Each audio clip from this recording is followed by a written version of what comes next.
Ya, kami lanjutkan Bapak Ibu semuanya ya. Jadi sebenarnya ya kunci daripada aktivitas kita itu terletak pada keimanan kita kepada hari akhir. Ketika seseorang yakin betul bahwa akan ada hari akhir, bahwa akan ada hari pembalasan, bahwa akan ada hari perhitungan, maka ketika di dunia ini akan selalu menghitung-hitung sejauh mana aktivitasnya dalam keseharian.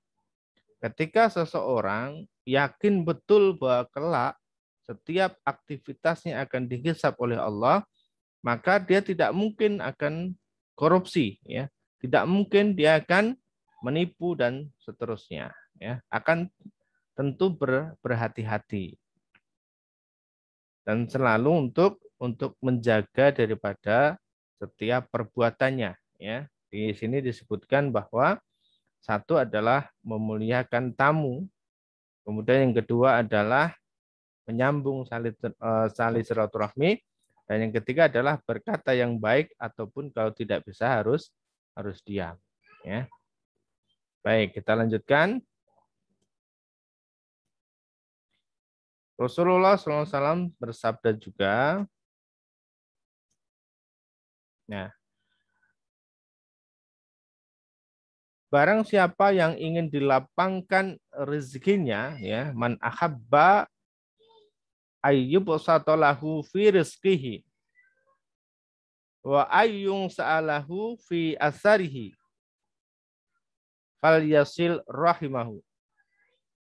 Jadi barang siapa yang ingin dilapangkan rezekinya oleh Allah dan juga ditambah umurnya oleh Allah, maka hendaklah menjalin silaturahmi, ya, atau silaturahim. Hadis riwayat Bukhari. Di dalam hadis ini Nabi menyampaikan bahwa dengan kita bersilaturahmi, menjalin silaturahim, maka akan dilapangkan rezekinya oleh Allah. Tatkala Bapak Ibu kawan-kawan jenuh di rumah, lalu kemudian menjadwalkan diri untuk mengunjungi saudaranya, menjadwalkan diri untuk mengunjungi temannya, maka akan dimudahkan rezekinya oleh Allah. Akan banyak peluang-peluang, akan banyak kita belajar kepada teman kita, orang-orang yang kita kunjungi tersebut, dan kita bisa belajar. Nah, barangkali ada ilmu-ilmu yang bisa kita dapatkan dan itu bisa menjadikan diri kita memperoleh rezeki dari Allah Subhanahu wa taala. Atau cara yang gampang adalah barangkali kalau kita main ke tempat teman kita itu akan ada peluang-peluang usaha. Nah, teman kita lagi usaha apa? Nah, kita bisa ikut-ikutan ataupun mengikuti jalan beliau. Kemudian ditambahkan umurnya, ya. Ditambahkan umurnya ini dalam artinya adalah umur kebaikan. Tatkala kita datang ke teman kita silaturahim, maka akan ada nilai kebaikan di sana. Nah, nilai kebaikan inilah yang nantinya akan terus bisa mendatangkan pahala. Nah, sehingga meskipun kita sudah kembali kepada Allah, namun nilai kebaikan itu masih terus berjalan. Seolah-olah kita itu masih hidup. Nah, seperti itu. Ya, nanti akan banyak kebaikan-kebaikan yang dimunculkan lantaran kita itu mau menjalin silaturahim.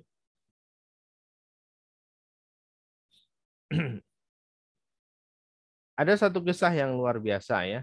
Ini barangkali pernah saya ceritakan juga ke teman-teman. Kisahnya Rasulullah yang berkunjung ke rumahnya Imran bin Husain. Salah satu seorang sahabat yang ketika itu masih memusuhi Rasulullah. Jadi para pembesar-pembesar Quraisy ketika itu mereka berkumpul ingin merumuskan sebuah rumusan. Kira-kira julukan yang cocok pada Muhammad itu apa? Ada yang mengusulkan bahwa Muhammad adalah pembohong, ada yang mengusulkan bahwa Muhammad adalah tukang sihir, ada mengusulkan lagi Muhammad adalah orang gila dan sebagainya, ya. Bahkan sampai itulah kemudian disebut Muhammad itu gila, ya. Termasuk beliau Imran bin Husain, ya, termasuk sesepuhnya Quraisy, penggedenya Quraisy, pembesar Quraisy beliau ini, ya. Beliau sangat tidak suka banget dengan Rasulullah, tidak suka dengan Muhammad. Nah, ketika itu didatangilah Imran bin Husain oleh Rasulullah. Saat berkunjung, ini bisa jadi pelajaran buat kita, ya. Kalau kita datang ke teman kita, silaturahim ke keluarga, kerabat, orang tua atau siapapun, tidak dengan tangan kosong, ya. Rasulullah datang berkunjung ke rumahnya Imran bin Husain ini dengan membawa 200 ekor unta. Apa yang terjadi? Diusir sama Imran bin Husain, ya. Suruh pulang, suruh pergi, nggak mau nemui. Tetapi untanya suruh meninggal, ya. Jadi untanya suruh meninggal. Oke, pulang Rasulullah nih. Berapa hari berikutnya datang lagi. Rasulullah membawa 200 ekor unta. Nggak mau ditemui lagi, ya. Nggak mau ditemui. Diusir nih Muhammad nih sama Imran bin Husain. Suruh pulang. Tapi untanya suruh meninggal. 200 ekor unta. Pulanglah Muhammad. Kemudian di hari berikutnya datang lagi dengan bawa 200 ekor unta lagi. Nah, saat kunjungan yang ketiga ini, Imran bin Husain baru yakin bahwa Muhammad ini bukan orang biasa. Karena kalau orang biasa, ini begitu kita datang sekali, bawa bingkisan ditolak, jarang sekali kita akan datang untuk kedua kalinya. Betul ya, jarang sekali. Berarti ini orang atau manusia yang luar biasa. Sudah diusir berkali-kali tapi tetap datang dan tetap membawa hadiah. 200 ekor unta lagi. Nah, di kunjungan yang ketiga ini kemudian diterimalah oleh Imran bin Husain. Dan kemudian Imran bin Husain menyatakan diri masuk Islam. Dan setelah itu beliau juga berjanji akan mengislamkan orang lain. Dan betul beliau berhasil mengislamkan 600 orang. Yaitu dengan bekal apa? Dengan bekal 600 ekor unta pemberian dari Rasulullah. Jadi masing-masing orang yang mau maju Islam dikasih 1 ekor unta. Yang mau masuk Islam dikasih 1 ekor unta oleh Imran bin Husain. Ya, karena silaturahim, ya, ini bisa mengubah hati yang keras, rasa benci menjadi cinta dan kemudian baiat kepada Rasulullah. Nah, kita bisa meniru kisah ini. Kemudian ada lagi kisah yang lain, yaitu kisahnya Abu Talhah Al-Ansari, seorang sahabat Nabi yang luar biasa. Ketika itu di Madinah ada tamu seorang musafir yang pengen bertemu dengan Rasulullah. Lalu kemudian diizinkan oleh Rasulullah untuk bertemu. Nah, namun sayangnya ketika itu Nabi Rasulullah ini mengunjungi istri-istrinya dan ternyata tidak punya stok makanan yang harus dihidangkan kepada tamunya yang notabene adalah seorang musafir tersebut. Lalu kemudian ditawarkan nih para sahabat, saya ada tamu nih, musafir. Yuk, siapa di antara kalian yang mau menjamunya malam ini? Ya, ditawarkan kepada sahabat dan tidak ada sahabat satupun yang mau mengangkat tangan dan menerima tamu tersebut. Kecuali satu sahabat namanya Abu Talhah Al-Ansari. Dia berdiri dan mengatakan, ya Rasulullah, saya siap menjamu tamunya tersebut. Nah, diajaklah pulang nih ke rumah Abu Talhah Al-Ansari, dijamu, ya. Nah, tadi ingat beriman kepada Allah dan juga hari akhir, maka muliakanlah tamumu. Maka dimuliakan ini tamu, dijamu, ya. Tanya kepada istrinya, Ternyata di rumah Abu Talhah ini hanya ada persediaan makanan yang memang itu jatahnya anak-anak mereka. Nah, akhirnya disampaikan kepada istrinya, sudah anak-anaknya suruh ajak main, biar lupa, ajak tidur ya. Dan makanannya diberikan kepada tamunya. Dan tatkala menyediakan makanan itu pun, itu tidak kemudian dengan lampu penerangan, tidak, tapi lampunya dimatikan. Dan Abu Talhah ini tetap di depannya dia bawa piring, seolah-olah dia juga sedang menemani makan tamunya tersebut. Padahal tidak makan. Ini luar biasa ya. Dan ketika pagi harinya Rasulullah diberitahu oleh Allah Subhanahu wa taala dan kemudian diberikan ujian ya oleh Rasulullah atas keikhlasan dan juga kebaikan daripada Abu Talhah Al-Ansori. Ini tidak mudah kawan-kawan ya. Tidak mudah memberikan sesuatu yang kita sendiri pun juga sebenarnya sedang membutuhkannya ya. Berbagi dengan orang lain saat kita pun sebenarnya juga membutuhkan bagian ya. Tapi karena keyakinannya kepada Allah Subhanahu wa taala dan juga balasan di hari akhir, maka beliau bisa melakukan hal itu ya. Oke. Kita akan lanjutkan belajarnya ya. Ada juga satu kisah, satu waktu Rasulullah ini ditemui oleh istrinya seorang sahabat gitu ya, yang sahabatnya itu suka banget terima tamu. Istrinya itu nggak begitu suka gitu ya. Jadi kenapa kok harus menerima tamu? Karena kalau menerima tamu itu kan harus menyediakan makanan, menjamu dan seterusnya. Laporlah istrinya ini kepada Rasulullah dan tidak dijawab oleh Rasulullah. Hingga suatu ketika datanglah Rasulullah ini ke rumahnya sahabat ini. Nah, selesai sama dijamu begitu, kemudian Rasulullah pulang. Namun sebelum Rasulullah pulang, memberikan pesan kepada sahabatnya ini, katakanlah kepada istrimu, ajaklah ke sini, nanti setelah saya pergi, apa yang akan terjadi. Begitu Rasulullah meninggalkan rumah tersebut, ternyata ada binatang, ada ular, ada kalajengking, yang kemudian keluar dari rumahnya mengikuti tamu tersebut keluar rumah. Ya, jadi memang inilah yang akan terjadi manakala kita itu berkunjung ke tempat orang lain atau ada tamu di rumah kita, mereka datangnya membawa berkah dan pulangnya membawa bencana seperti ini di bawah ya. Baik ya. Ini kisah yang soal kita bisa belajar dari kisah-kisah ini yang dalam rangka menyambung silaturahim. Ya, kedatangan tamu di rumah ini mendatangkan karunia yang banyak ke dalam rumah. Dan pada saat pergi, mereka membawa keluar berbagai bencana. Ini adalah disampaikan oleh Rasulullah kepada sahabatnya tadi. Maka ketika teman-teman itu ada tamu yang datang, ya insya Allah berbahagialah ya.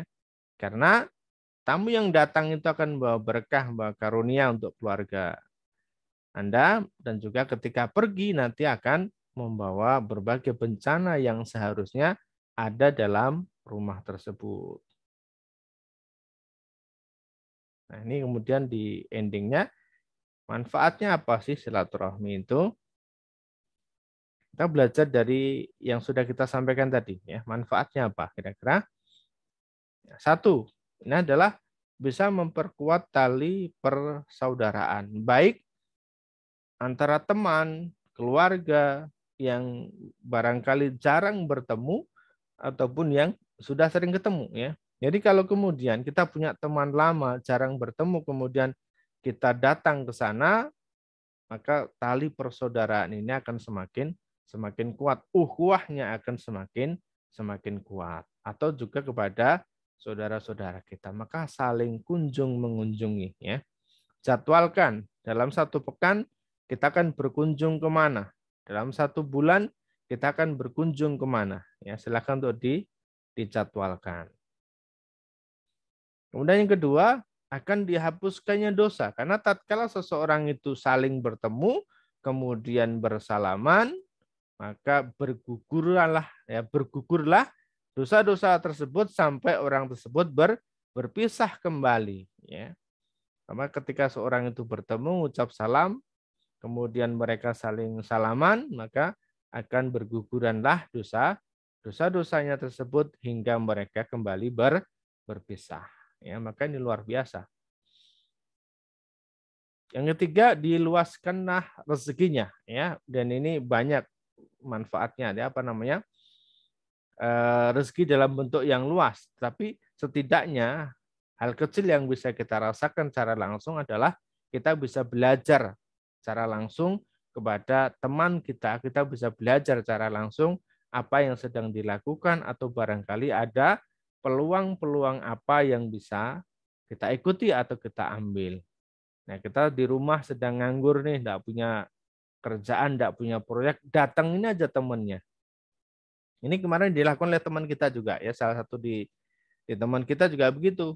Tidak punya aktivitas di rumah, akhirnya datang tuh door to door dari satu kawan ke kawan lainnya. Akhirnya ada proyek ya, suruh bikin website, suruh bikin desain dan sebagainya. Yang itu nanti dari situ mendapatkan penghasilan.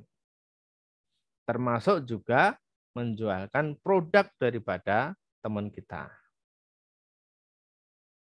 Yang keempat, memperpanjang usia, ya, usia kebaikan, ya. Usia kebaikan ini akan terus berjalan meskipun nanti kita sudah kembali kepada Allah Subhanahu wa taala. Karena satu kebaikan ketika disampaikan kepada orang lain dan kemudian dikerjakan oleh orang lain tersebut, kita akan mendapatkan pahala yang sama dengan orang tersebut.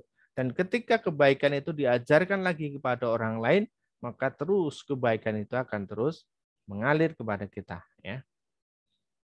Nah, kemudian yang kelima adalah menolak bala tadi ya.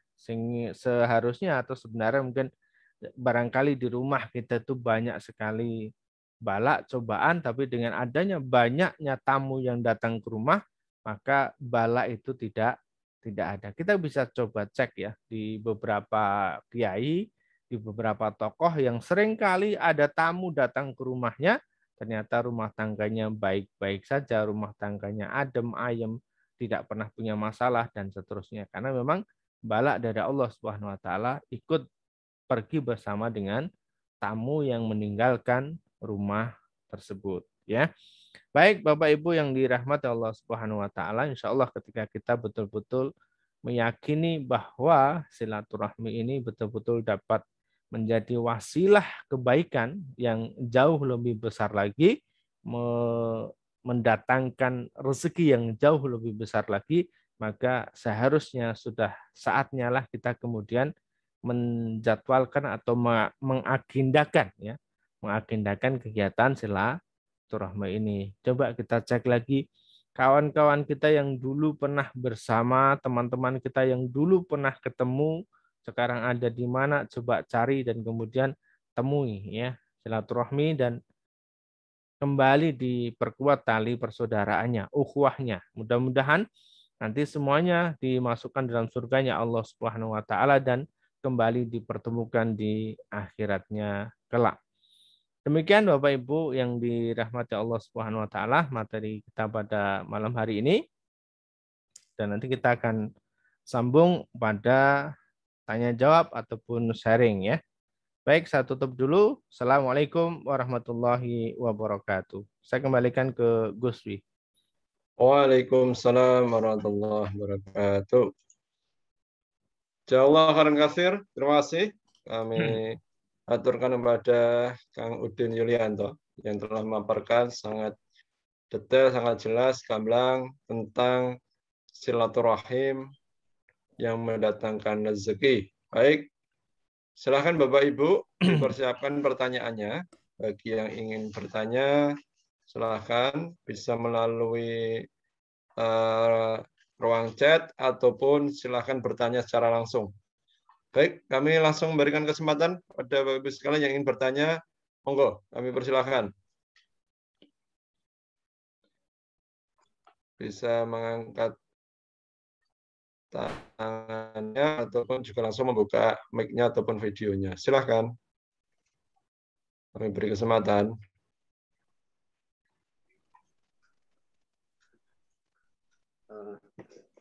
Assalamualaikum warahmatullahi wabarakatuh. Waalaikumsalam Waalaikumsalam warahmatullahi wabarakatuh. warahmatullahi Silakan wabarakatuh. Ustaz, monggo. Ya, materi ini sangat menarik. Sepertinya sederhana, tapi dalam prakteknya memang agak susah ya, agak repot terkadang, repot sendiri gitu. Terkait dengan silaturahmi, apa yang tadi di awal disampaikan bahwa silaturahmi itu apakah memang sama antara, karena sekarang zamannya modern pakai HP gitu, atau memang tidak gitu dengan cara berkunjung secara langsung. Memang perbedaannya sangat luar biasa ketika berkunjung ke tempat seseorang, mereka ada rasa ikatan rasanya lebih kuat. Itu mohon penjelasannya Pak Ustaz. Iya. Terima kasih. Assalamualaikum warahmatullahi wabarakatuh. Waalaikumsalam warahmatullahi wabarakatuh. Waalaikumsalam warahmatullahi wabarakatuh. Silakan langsung aja, Kang. Ya, jadi sebenarnya yang dimaksud dalam hadis silaturahmi itu adalah secara langsung, fisik by fisik, ya. Jadi berkunjung, ketemu langsung, ya, fisik by fisik seperti itu. Karena tadi sudah dijabarkan banyak manfaatnya. Salah satunya tatkala seseorang bertemu, kemudian bersalaman, maka berguguranlah dosa-dosanya. Ini kalau kemudian tidak bertemu secara langsung, maka ya bagaimana mereka bisa salaman, gitu ya? Bagaimana kemudian bisa berguguran dosa-dosanya. Itu pertama. Yang kedua, kemudian terkait dengan kondisi saat ini, tentu kemudian tidak bisa kita pahami secara tekstual seperti itu harus bertemu ya secara langsung, karena sekarang ada banyak jarak yang begitu jauh, termasuk juga beberapa periode kemarin itu terkait dengan peraturan pemerintah yang memang tidak memungkinkan kita untuk bertemu secara langsung. Seorang anak yang jauh tatkala ingin datang menemui orang tuanya bersilaturahmi, berkunjung, lebaran, ternyata tidak diperbolehkan dengan adanya peraturan. Tidak boleh pergi keluar kota, tidak boleh berjauh-jauhan aktivitasnya, gitu ya. Dan kemudian diminta untuk menjaga jarak. Sehingga di sini tentu aktivitas untuk bertemu itu terbatas. Apalagi juga seorang anak yang harus mengunjungi orang tuanya ini juga terbatas. Nah, sehingga dalam kondisi seperti ini, konteksnya seperti ini, maka diperbolehkan kita untuk bersilaturahim itu via media, ya, via handphone, baik telepon ataupun video call. Tentu memang secara isian itu tentu akan berbeda karena ruh itu berbeda. Termasuk malam hari ini, saya yakin betul kita ngaji secara Zoom seperti ini, tentu ruhnya nanti akan berbeda tatkala kita hadir di hadapan Bapak Ibu semuanya.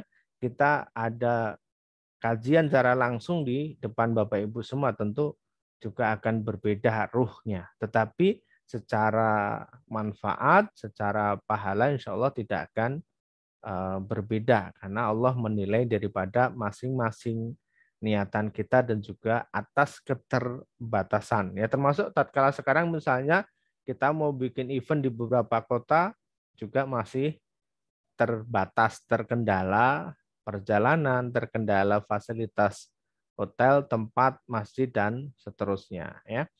Seperti itu Pak Ibnu, insya Allah ya. Terima kasih Pak Ustaz. Ya, amin. Baik, ada tambahan lagi Pak Ibnu untuk pertanyaannya? Cukup Pak Ustaz. Oke, baik.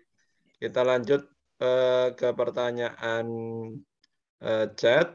Tapi bagi yang ingin bertanya langsung bisa tetap kami persilahkan ya dengan mengangkat tangan atau membuka mic-nya atau videonya. Baik, kita bacakan pertanyaan lewat chat. Ini ada pertanyaan dari Bu Heni Nurhajati. Sepertinya sama dengan yang disampaikan oleh Pak Ibnu tadi ya. Izin bertanya Ustadz, jika kita silaturahmi via WA, apakah diperbolehkan Jika boleh hukumnya bagaimana? Ya. Tadi sudah terjawab ya, tentunya sama, boleh ya. ya. Boleh ya. Baik. Baik.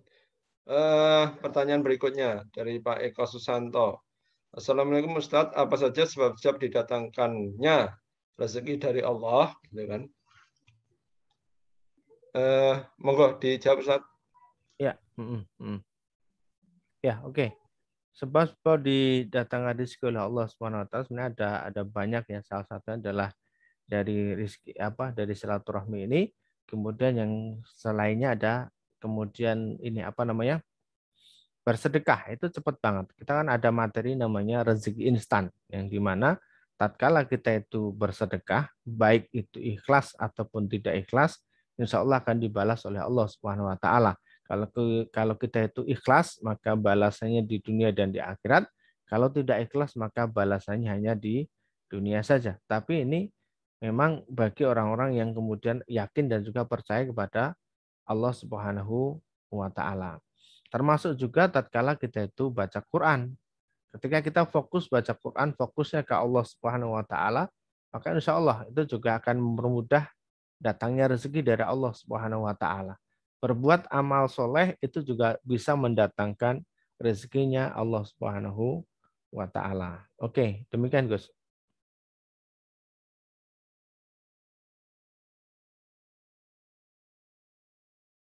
Mic-nya Gus. Baik, ya. Demikian tadi jawaban untuk Pak Eko Susanto ya. Bisa dipahami. Silakan kalau masih ada yang ditanyakan bisa ditulis langsung di chat. Kita langsung ke pertanyaan berikutnya dari Ibu Siti Zainiah. Maaf, mohon dijelaskan balak yang ada di rumah kita pergi bersama tamu. Dan bagaimana dampaknya terhadap tamu tersebut yang diikuti hal-hal yang buruk dari rumah kita. Ya, ini Kang. Silakan Kang, dari hadis tadi Kang. Ya, jadi balak yang dimaksudkan itu adalah barangkali ada nanti ancaman-ancaman bahaya yang seharusnya ada di dalam rumah kita dan kita tidak tahu balak itu semacam apa dan masing-masing rumah tentu nanti juga akan berbeda. Satu contoh misalnya begini. Kenapa kemudian dalam rumah tangga itu seolah-olah ketika istri memandang suami itu kok ada rasanya cuma benci saja. Atau kemudian ada anak yang seolah tiap hari kok pengennya nakal terus, pengennya nangis terus, pengennya sebel terus. Nah, ini kan kadang sesuatu hal yang tiba-tiba ada sesuatu yang tiba-tiba muncul dengan sendirinya tanpa kita sadari gitu ya. Kita pun tiba-tiba sadar, setelah sadar itu baru berpikir, loh kenapa kok hal ini harus terjadi gitu ya. Ketidakcocokan dalam rumah tangga ini juga bisa jadi. Tapi dengan kemudian ada banyaknya tamu yang datang ke rumah, ada banyaknya orang-orang yang datang bersilaturahim, ini betul-betul bisa menghilangkan dampak tersebut. Contoh misalnya ini real bisa langsung dipraktekkan ya. Dalam sebuah keluarga, misalnya ada ketidakharmonisan antara suami dan istri. Tiba-tiba kok ada tamu, teman lama datang berkunjung, itu pasti yang tadinya rasa tidak sreg di antara suami dan istri itu dengan adanya tamu ini, maka rasa canggung dan sebagainya tadi itu akan hilang dengan sendirinya. Dan tanpa disadari, tatkala nanti tamunya itu pergi, ini si suami dan si istri ini sudah baikan lagi. Padahal tadi mungkin agak perengut-perengutan atau kemudian agak nggak sreg dan sebagainya ya. Itu yang pertama. Yang kedua, bagaimana dengan dampaknya ketika orang yang berkunjung kepada kita itu terhadap balak yang tadi keluar. Balak yang tadi keluar itu dimasukkan dalam hadis tersebut adalah itu tidak ikut mengikuti sang tamu tidak, tapi hanya keluar rumah, keluar dari rumah kita saja. Artinya tidak kemudian menjadi balaknya sang tamu tadi tidak, tetapi itu sebagai wasilah bagaimana tamu itu bisa menggeret atau membawa calon-calon musibah yang ada di dalam rumah kita. Hanya sekedar keluar saja, kemudian ya pergi entah kemana. Gitu. Karena ini bahasa hadis seperti itu. Baik, seperti itu Gus Wi. Baik, terima kasih Kang. Kita lanjut ke pertanyaan berikutnya.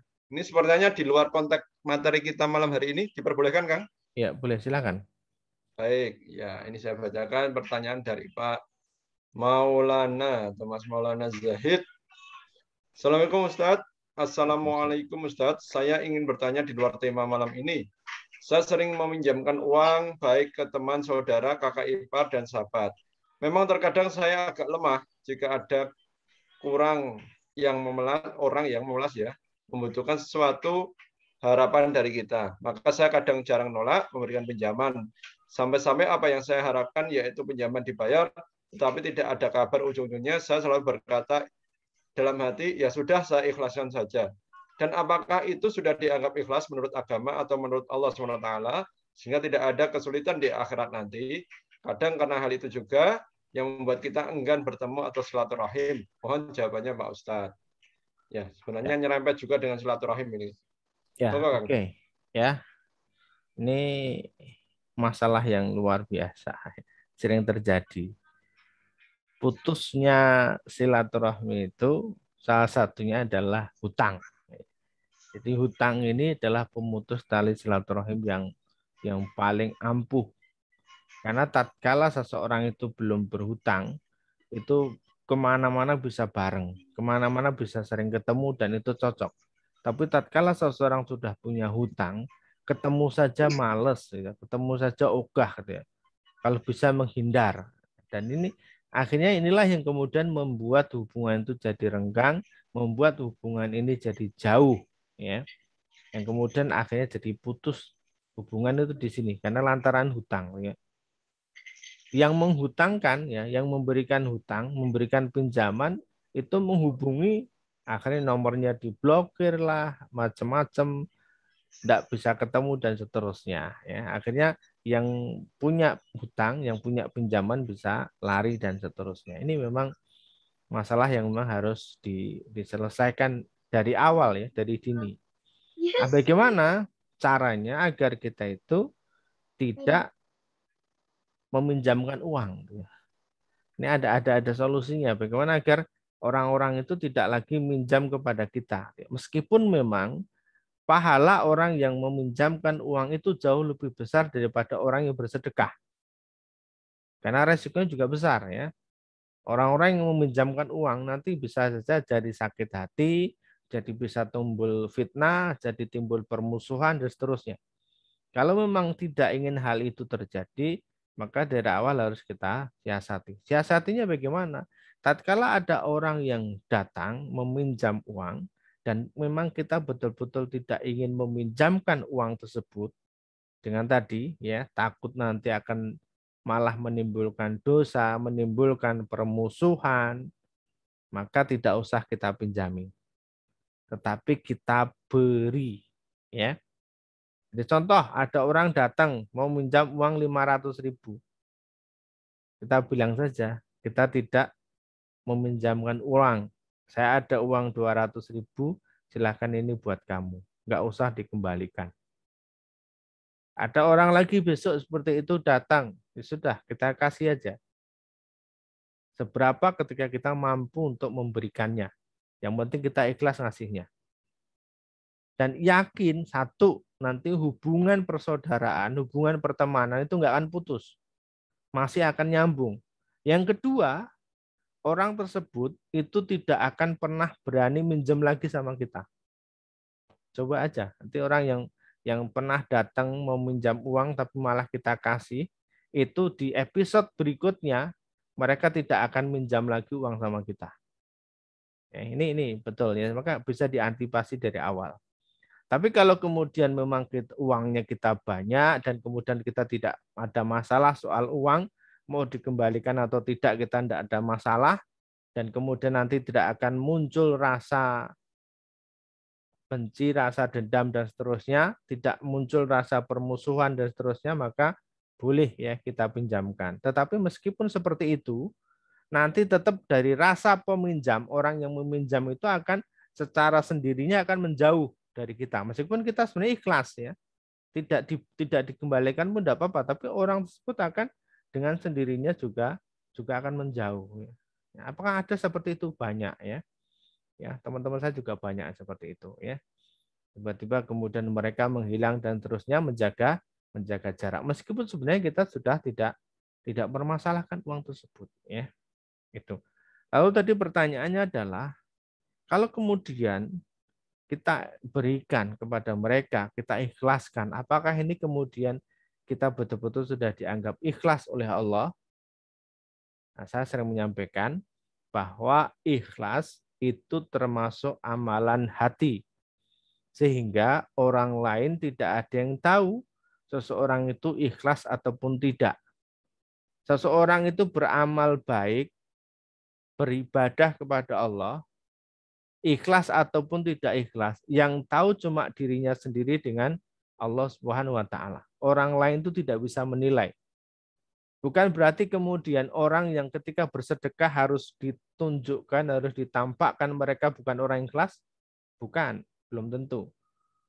Bisa jadi juga orang yang bersembunyi-sembunyi itu yang tidak ikhlas, bisa jadi juga. Karena setan itu menggoda manusia dari berbagai arah ya. Seperti itu. Lalu jawabannya bagaimana? Jawabannya adalah kembalikan kepada diri masing-masing, apakah memang sudah betul-betul ikhlas atau tidak. Kalau memang hati kita sudah mengatakan betul-betul kita ikhlas, ya insya Allah Allah pun juga akan menerima keikhlasan itu dan menggantinya dengan pahala, menggantinya dengan hal yang jauh lebih baik lagi. Tetapi yang perlu difahami adalah tatkala ada orang yang berhutang kepada kita dan kemudian kita ikhlaskan, maka ini harus disampaikan kepada orang yang bersangkutan. Contoh, misalnya si A berhutang sama saya, lalu kemudian saya ikhlaskan, maka saya harus bilang sama A bahwa hutangmu sudah saya ikhlaskan. Jadi orang yang berhutang harus tahu ya bahwa akadnya sudah kita ikhlaskan ya menjadi sedekah, tidak lagi harus dikembalikan. Nah, seperti itu. Baik, itu Gus Wi. Baik, Kang. Terima kasih. Biasa. Kita semoga bisa menjelaskan ya untuk Pak Maulana Zahid terkait dengan pertanyaannya. Kita akan lanjut ke pertanyaan berikutnya dari Bu Sri Asih. Assalamualaikum Kang, izin tanya di luar tema. Ini masih di luar tema lagi Kang. Kalau sholat tahajud itu lebih baiknya jamaah dengan suami atau sendiri? Terima kasih. Iya. Terangkan Kang. Oke, baik. Sholat tahajud itu boleh sendiri, boleh berjamaah ya. Kalau kemudian memang ini sebagai media pembelajaran untuk bisa berikhtiar bareng-bareng dengan suami istri, ya suami dan istri bisa ikhtiar bareng-bareng, dimulai bareng-bareng, maka tahajudnya bareng-bareng itu juga baik. Ya, artinya ada kesamaan dalam ikhtiar, ada kesamaan dalam menjalankan ikhtiar untuk betul-betul dekat dengan Allah. Bahkan termasuk nanti dalam doa pun ini juga bisa sama, suami yang mendoakan, istri yang mengaminkan ya. Ini boleh-boleh saja ya. Nanti tetap harus janjian bangun jam berapa, kemudian nanti sholatnya di mana, dan kemudian doanya nanti apa yang mau dibaca, ini janjian dulu dengan suami dan istrinya. Oke, seperti itu Gus. Baik, lanjut. Semoga bisa dipahami Bu Sri Asih atas pertanyaan terkait dengan sholat tahajud. Baik, lanjut ke pertanyaan berikutnya dari Pak Juhadi Winata. Mohon penjelasan makna sebenarnya manfaat silaturahmi akan memperpanjang usia seseorang. Bukankah usia seseorang sudah ditentukan pada saat roh dimasukkan, saat kita masih dalam kandungan? Ya, mohon penjelasannya, Kang. Ya, oke. Ya, betul banget ya. Tadi sudah kita sampaikan ya. Usia ataupun umur yang dimaksud adalah umur kebaikan. Usia kebaikan yang ditimbulkan dari silaturahmi tersebut. ya. Ketika seseorang datang kepada keluarganya, kerabatnya, atau kepada orang lain, dan kemudian misalnya katakanlah membawa anaknya, ini dalam rangka bentuk pembelajaran. Ini saya masih ingat betul ya, ketika dulu Simbah itu berkunjung ke temannya, ke saudaranya, ke kerabatnya, itu cucu sering diajak ya. Anaknya sering diajak. Sebagai apa? Sebagai media pembelajaran bahwa besok kalau kamu sudah gede, sudah dewasa, ini harus diteruskan kebaikan seperti ini. Ya. Sehingga apa? Sehingga meskipun orang tua kita sudah meninggal dunia, kebaikan dari silaturahmi itu masih tetap jalan. Yang dilanjutkan oleh anaknya, dilanjutkan oleh cucunya, oleh buyutnya, dan seterusnya. Dan ini akan memberikan dampak kebaikan, pahala yang terus-menerus mengalir. Sehingga meskipun seseorang sudah meninggal dunia, sudah kembali kepada Allah, tetapi pahalanya itu tetap mengalir. Atau misalnya, dalam sebuah silaturahmi tersebut, ada orang yang saling belajar di situ. Belajar mengajarkan kebaikan atau belajar baca Quran misalnya di dalam silaturahmi itu. Lalu kemudian orang tersebut membaca Al-Quran dan kemudian mengajarkan lagi kepada anaknya, mengajarkan lagi kepada cucunya, dan begitu seterusnya, maka hasil dari silaturahmi tersebut bisa mendatangkan pahala dan pahala tersebut akan terus mengalir ya meskipun seseorang itu sudah meninggal dunia. Jadi yang dimaksud dengan usia itu bukan usia fisik raga seperti ini, tetapi adalah usia atau umur kebaikan yang dilakukan dan itu bisa terus memberikan kebaikan. Karena pernah ada seorang yang ditanya, berapa umur kamu? Nah, itu yang dimaksud adalah umur dia kebaikan, ya bukan umur yang saat ini, usianya saat ini bukan, tetapi umur kebaikan. Meskipun usianya sudah 50 tahun, bisa jadi umur kebaikannya baru 25 tahun. Dan nanti ketika dia sudah meninggal dunia dan masih ada kebaikan-kebaikan yang terus mengalir, maka berarti umur kebaikannya akan terus mengalir sepanjang masa ya sampai nanti hari kiamat. Seperti itu, insyaallah Gus.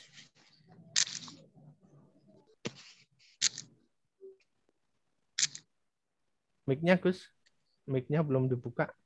Lupa. Maaf lupa.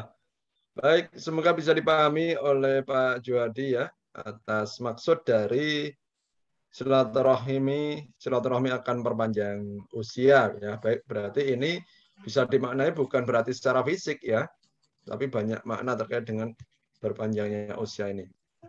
Baik, lanjut dari Bu Yusi Gustini.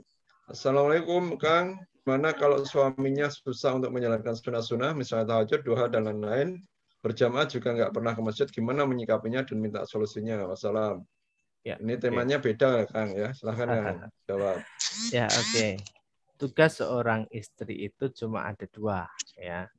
Terhadap suaminya itu cuma ada dua. Yang pertama itu adalah mendoakan. Mendoakan untuk kebaikan suami ini wajib ya. Termasuk bagaimana agar suami dapat hidayah. Yang kedua adalah mengingatkan dengan cara yang baik. Ya, karena ada beberapa suami itu yang nggak mau kalau diingatkan ya. Nah, ini maka harus ada strategi, ada caranya. Ketika matur ataupun ngomong dengan suami, maka harus dengan cara yang baik. Ya, saya ulang lagi, satu, doakan suami untuk kebaikannya.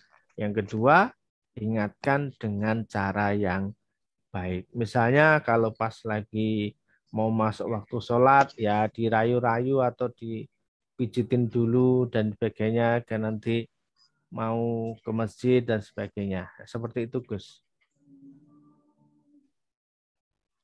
Baik, Kang. Baik.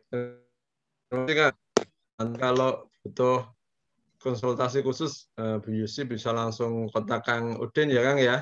Ya, oke, siap. Untuk motivasi suami.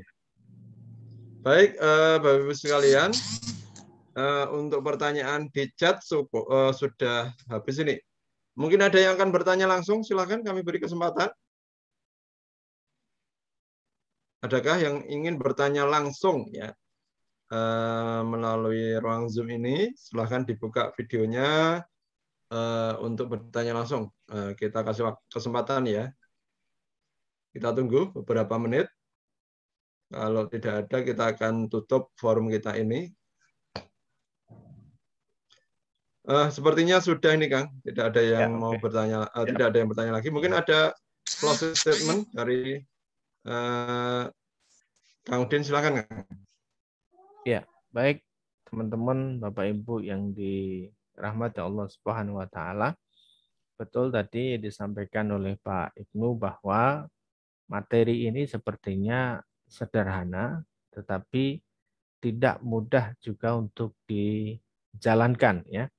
Karena masih terkait dengan kondisi seperti ini dan juga kadang terkait dengan aktivitas kita yang sibuknya luar biasa. Tetapi kalau kita kemudian tidak mau menjadwalkan sepekan satu kali atau berapa hari sekali, maka ini juga tidak akan bisa terlaksana dengan baik. Dan betul ini nanti akan memberikan dampak yang luar biasa. Orang yang sedang jenuh sama sekali, jenuh banget begitu, tatkala mereka datang ke temannya silaturahim, maka tiba-tiba rasa jenuh, rasa bosan itu akan hilang. Ini luar biasa. Ya.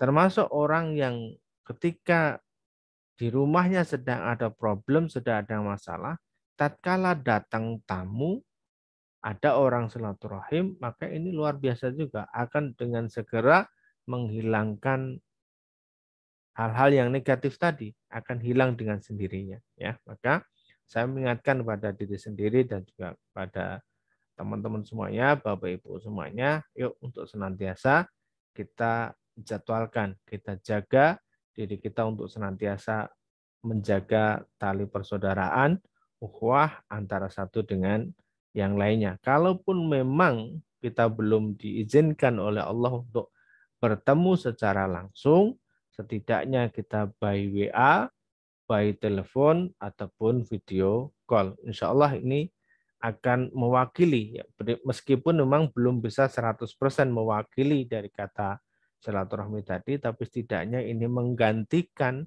rasa rindu yang sudah ada. Demikian Gus, mudah-mudahan kita semuanya yang hadir malam hari ini dipertemukan oleh Allah Subhanahu wa taala secara langsung ya di dalam forum apapun ataupun bahkan mungkin barangkali Allah takdirkan kita bersama-sama bertemu di Baitullah. Amin amin ya rabbal alamin. Amin ya rabbal alamin. Baik, terima kasih pada Ustadz Kang Udin Julianto yang telah memaparkan materi tentang silaturahmi mendatangkan rezeki. Materi yang luar biasa dan patut untuk bisa kita praktekkan ya dalam kehidupan kita. Karena ini juga sunnah Nabi, sunnah Rasulullah Muhammad SAW, yang tentunya banyak hal yang nanti akan hadir ke diri kita ketika bisa kita praktekkan. Insya Allah kita berniat untuk bisa melakukannya. Baik, Bapak-Ibu sekalian, demikian tadi kajian kita pada malam hari ini. Insya Allah kita akan bertemu kembali di kajian berikutnya nanti sepekan ke depan. Sedikit menginformasikan, jadi bagi Bapak Ibu yang ingin mendalami, bagi yang sudah memiliki buku Manut Quran Bisa Kaya, Pola Rezeki Allah, itu bagi yang sudah memiliki, yang ingin kemudian mendalami ya buku tersebut, insya Allah akan segera kita hadirkan training ya, training khusus untuk membedah buku tersebut. Ya, insya Allah seperti itu. Untuk sementara forumnya masih dalam bentuk online gitu ya. Insya Allah nanti kita akan umumkan timingnya. Jadi bagi Bapak Ibu yang memiliki buku Pola Rezeki Allah, jika ingin mendalami isinya, nanti insya Allah akan kita segera hadirkan training online terkait dengan bagaimana kita mengaplikasikan buku Manut Quran Bisa Kaya tersebut. Ya. Untuk waktunya nanti kita umumkan segera. Monggo disiapkan untuk bisa hadir di acara tersebut ya. Semoga nanti kita bisa semakin paham tentang bagaimana kemudian buku tersebut bisa menginspirasi dalam kehidupan kita. Saya kira ini info awal dulu. Nanti untuk lebih detailnya akan kita share di grup-grup kita. Baik, Bapak-Ibu sekalian, karena waktu sudah malam, mari kita akhiri pertemuan kita pada malam hari ini dengan bersama-sama kita menutup dengan doa penutup majelis. Subhanakallahumma wa bihamdika asyhadu alla ilaha illa anta astaghfiruka wa atubu ilaik. Alhamdulillahirabbil alamin. Dari kami, jika dalam mengantarkan acara ini banyak kekurangan dan kekhilafan, kami mohon maaf yang sebesar-besarnya. Terima kasih. Kurang lebihnya mohon maaf. Saya tutup dengan Assalamualaikum warahmatullahi wabarakatuh. Waalaikumsalam warahmatullahi wabarakatuh.